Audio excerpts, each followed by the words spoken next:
gagamitin ko para paunlarin talaga ang buhay ng Pilipinas sa wakas.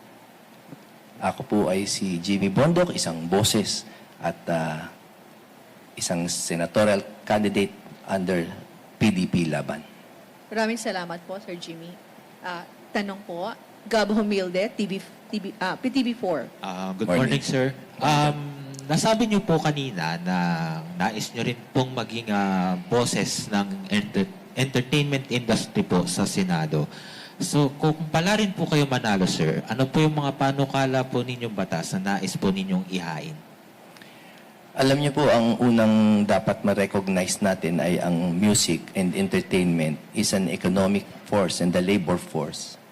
At ang puwersa na to ay hindi pa optimized sa ngayong panahon. Hindi tulad sa ibang bansa na gamit ito. Sa Senado, of course, ang kapangyarihan niyan ay